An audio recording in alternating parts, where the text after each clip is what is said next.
Kyle, you just coached Cordell Tinch to the world title. How do you feel? Very surreal. It's a whole lot of fun. It's special, and for coaching him as an individual is extremely special, just because the type of person he is, the type of human being he is, and the athlete. I mean, he's a whole lot of fun. It's fun to see his dream come true, so it's a special moment. I mean, no disrespect to Pittsburgh State, but you're normally not coaching an athlete at this level. Like, who's the best athlete besides Cordell Tinch that you've ever coached before? Actually, other athletes make to USA Championships, and we've had a 400 hurdler back in the 90s make the World Championships and the Olympics before. So, yes, we're Division II, but I feel like we coach athletes to a highest level.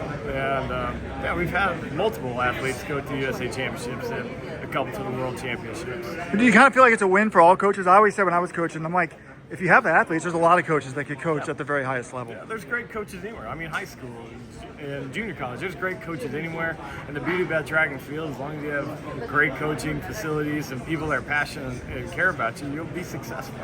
So, not only did you coach him, you had a role in sort of getting Cordell back in the sport, right? Like, how did you know him? How did you get him to give another go? A good friend of his that he went to previous colleges with, we kind of got word of him. He was maybe interested in coming back. We reached out to him. It was kind of back and forth. He had to get some persuading just because he had a job and he was kind of comfortable back home, being close to family.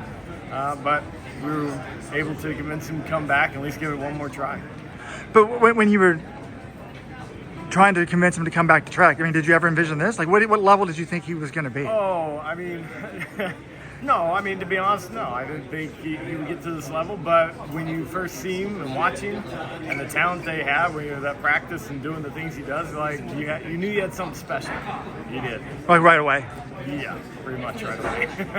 and what about, coming in here? He's been running great all year, but he didn't win USA's, right? Like, how confident were you? I mean, the hurdles kind of it's not real predictable. You deal with such a technical event, anybody that has the talent at this level can win any given day. And Jacoby Thorpe put a phenomenal race together, and he earned it. And then we came into him, we just had to fix some things. He's been running really well, so he had to be confident in what he was doing, especially in the start, trust his speed in the middle part of the race, and make sure he stayed on top of himself.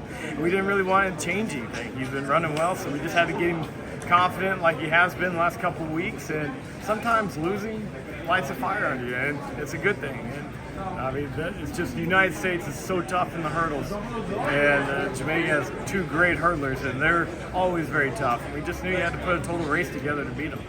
So, is there any?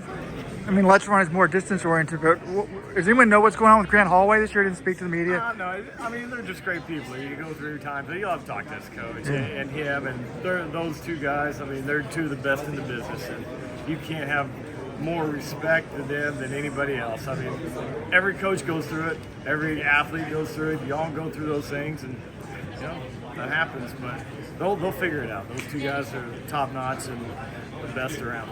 So I know when you were competing, you were a pole vaulter. So mediocre, maybe? You're laughing.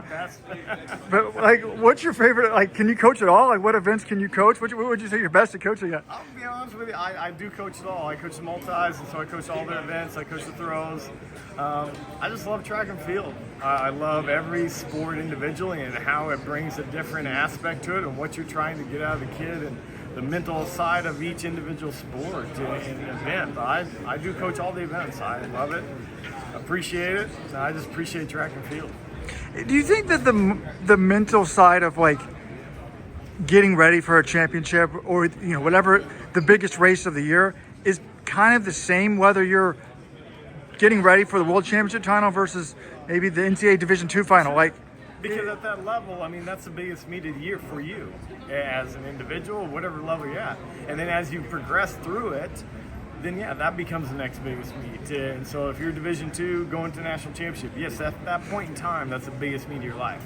And then if you go to USA's, yes, at that time, that's the biggest meet of your life. And then here at the World, yes, it's the biggest meet of your life. So every athlete goes through those evolutions of like learning how to compete at that high level and then having to relearn how to compete at the next level. And that's just the beauty of our sport and what we do. Well, when I was coaching, when the kids inevitably ended their season with a loss, I told them, hey, everybody except for one person on the planet Earth ends their season with a loss. So, that's right. And you're coaching one of them who didn't. So congratulations. Well, deeply appreciate it. All right, take care. Hey, you too.